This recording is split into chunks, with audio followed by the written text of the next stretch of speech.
Chapitre 11. La félicité d'être, le problème. Car qui pourrait vivre ou respirer s'il n'y avait cette félicité d'être comme l'éther où nous demeurons? De la félicité sont nés tous ces êtres, par la félicité ils existent et croissent, à la félicité ils retournent. Taittiriya Upanishad 2, 7, 3, 6. Admettrions-nous même cette pure existence, ce Brahman, ce Sat, comme commencement, fin et contenant absolu des choses?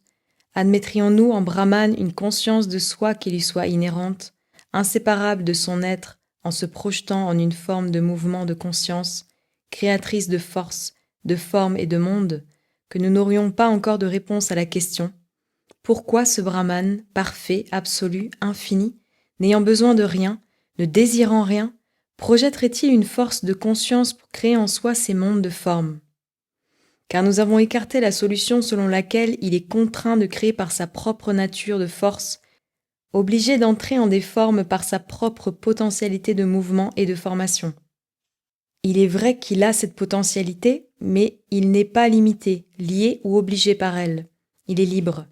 Si donc, étant libre de se mouvoir ou de demeurer éternellement immobile, de se projeter en des formes ou de garder en soi la potentialité de la forme, il fait jouer son pouvoir de mouvement et de formation. Ce ne peut être que pour une seule raison, la félicité. Cette existence première, ultime et éternelle, telle que la voient les védantistes, n'est pas seulement et uniment existence, ni une existence consciente dont la conscience soit force ou puissance brute, c'est une existence consciente qui a la béatitude pour terme même de son être, pour terme même de sa conscience. De même que dans l'existence absolue, il ne saurait y avoir de néant, de nuit d'inconscience, de déficience, c'est-à-dire de faillite de la force.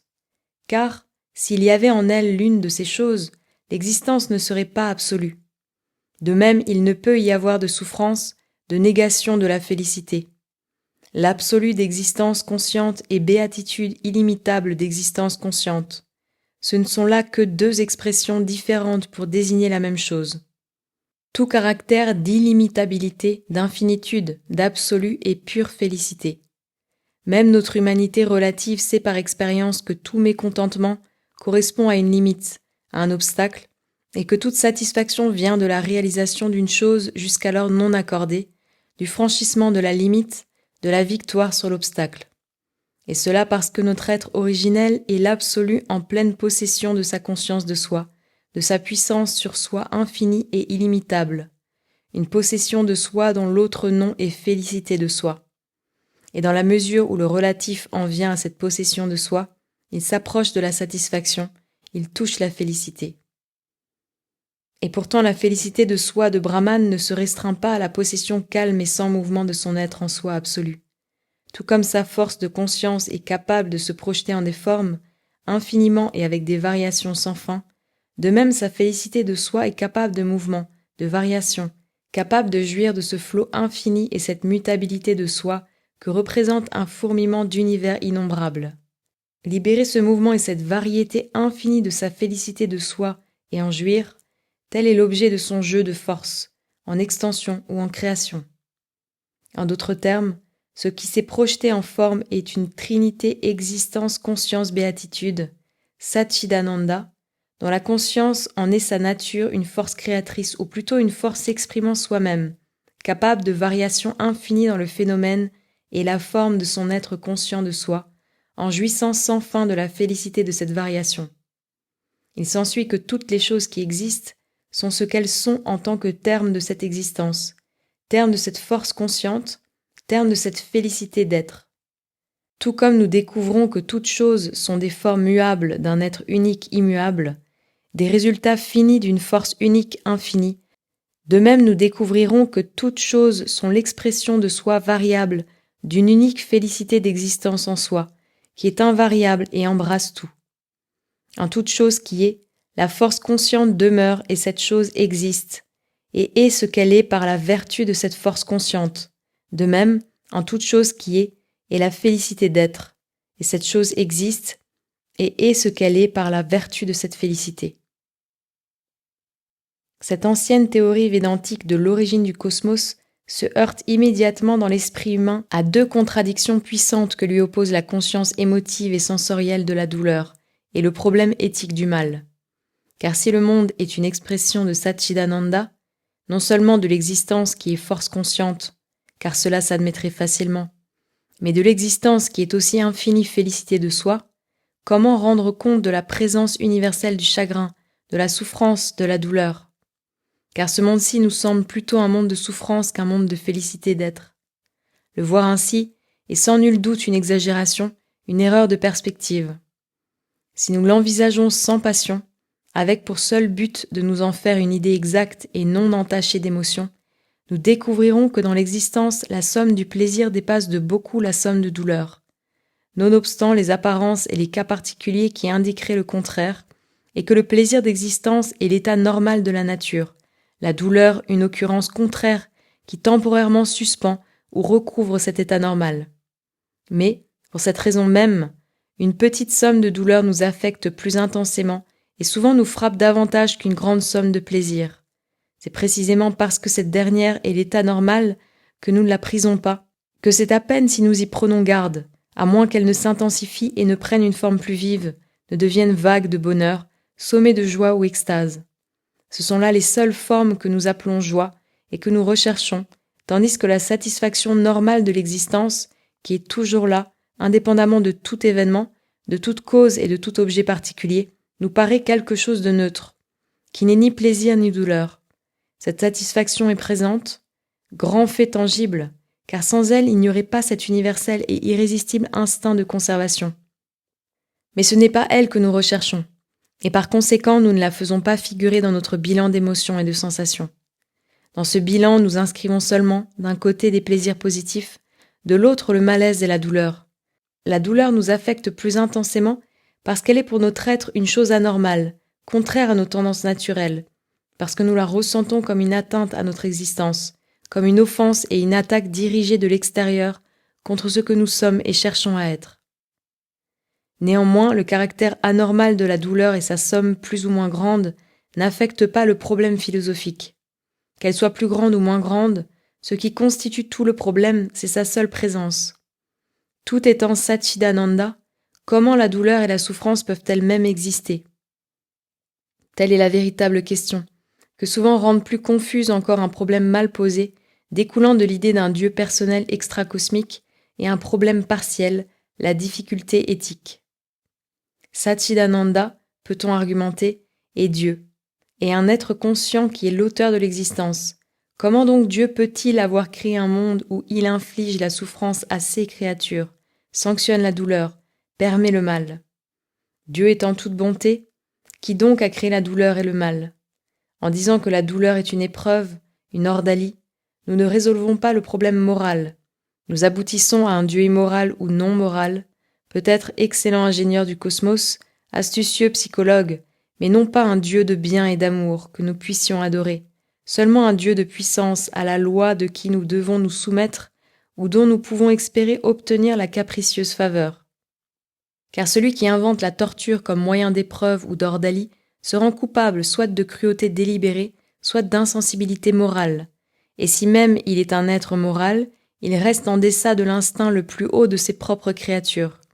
Et si, pour échapper à cette difficulté de morale, nous disons que la douleur est le résultat inévitable et le châtiment naturel du mal moral, explication qui ne cadre même pas avec les faits de la vie, à moins que nous n'admettions, avec la théorie du karma et des renaissances, que l'âme expie maintenant des péchés commis en d'autres corps, avant sa naissance.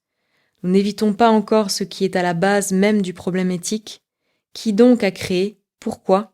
D'où fut créé ce mal moral qui amène un châtiment de douleur et de souffrance?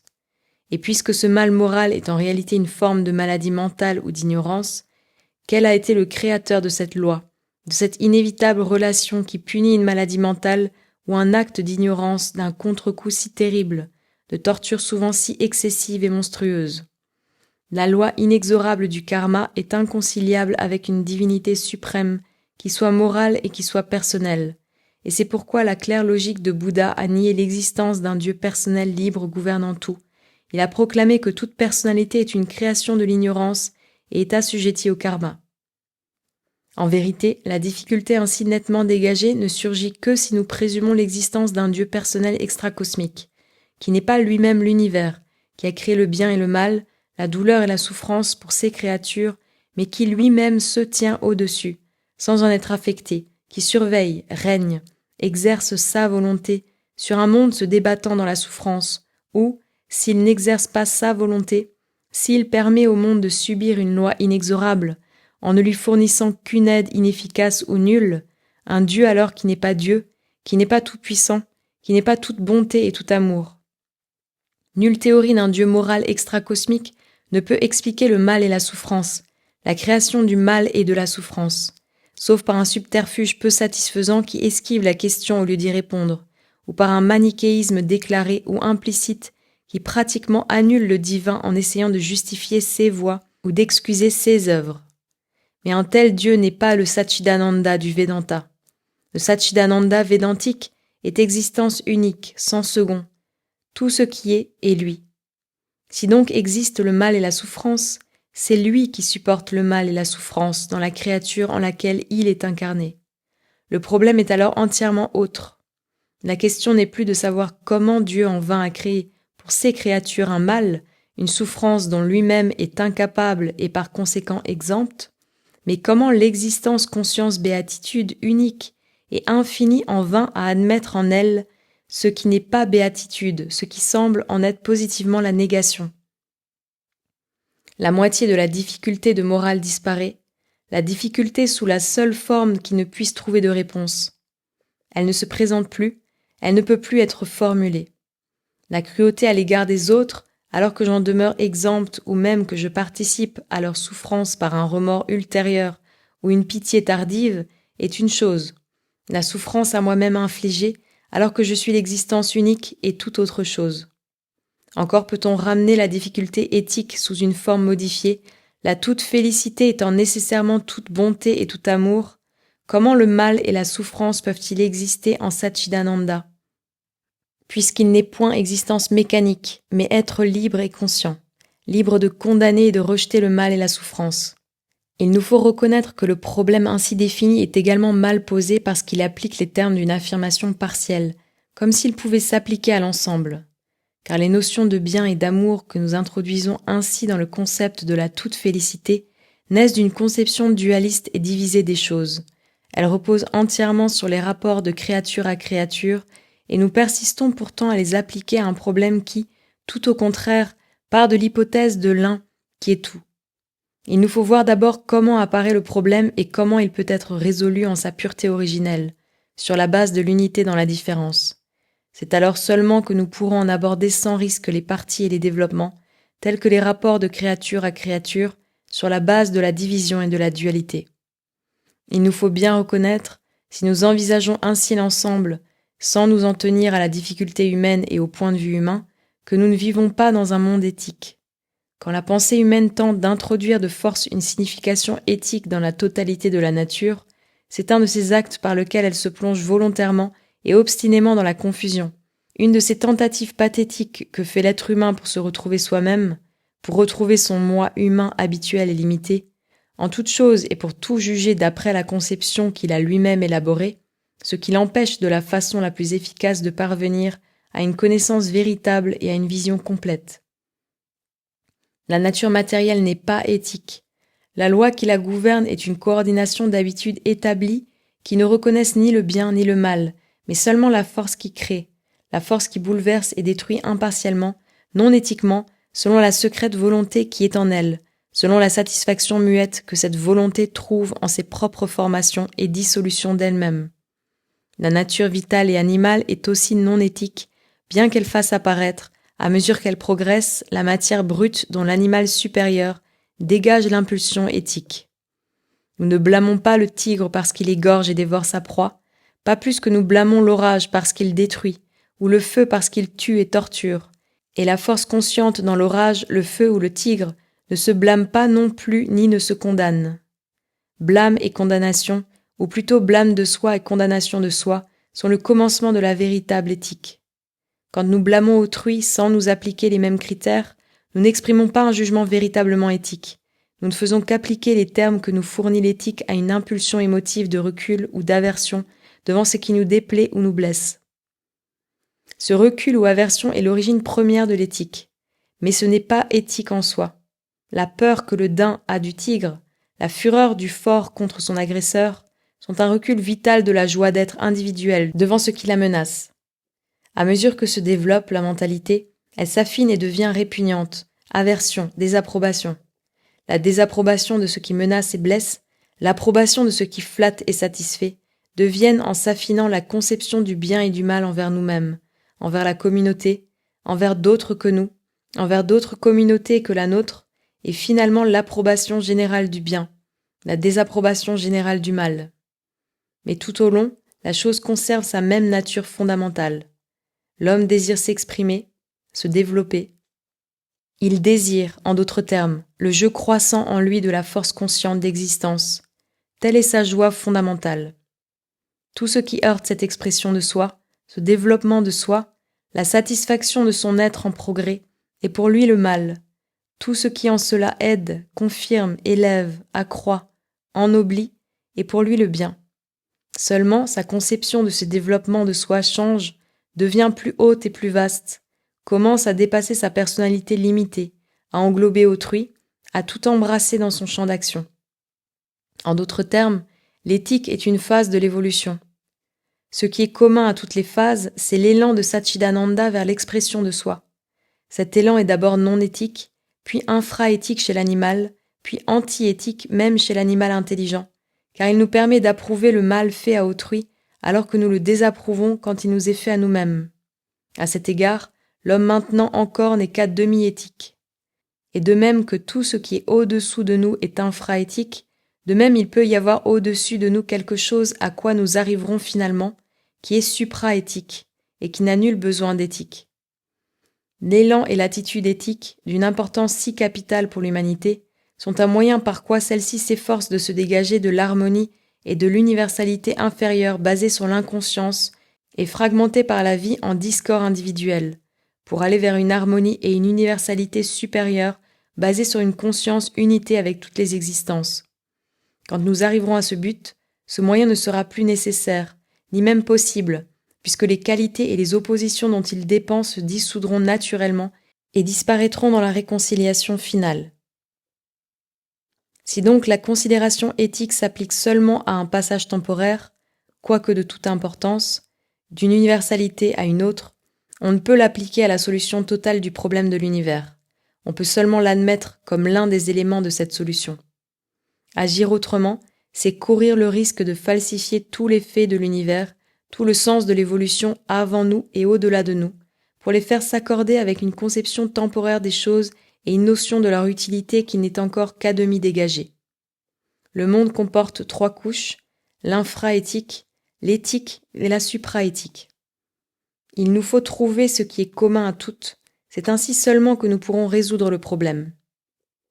Ce qui est commun à toutes, c'est, nous l'avons vu, la satisfaction de la force consciente d'existence, se manifestant en des formes et en cherchant en cette manifestation sa félicité.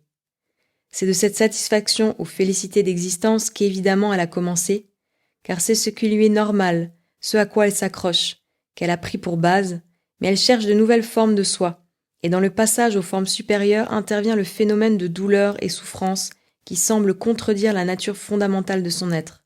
C'est là, et là seulement, qu'est le problème de base. Comment le résoudre ? Dira-t-on que Satchidananda n'est pas le commencement et la fin des choses ? Que ce qui est le commencement et la fin, c'est le néant, vide, impartial, qui n'est rien par lui-même, mais renferme toutes les potentialités d'existence et de non-existence, de conscience et de non-conscience, de félicité et de non-félicité ? On peut, si l'on veut, accepter cette réponse, mais, bien qu'on meut dans le mouvement de force, et prend elle-même veuille par là tout expliquer, en réalité on n'explique rien, on ne fait que tout inclure. Si l'on parle d'un néant plein de toutes les potentialités, les termes aussi bien que les faits sont totalement incompatibles. Nous n'avons donc fait qu'expliquer une contradiction mineure par une contradiction majeure et pousser jusqu'à l'extrême la contradiction des choses avec elles-mêmes.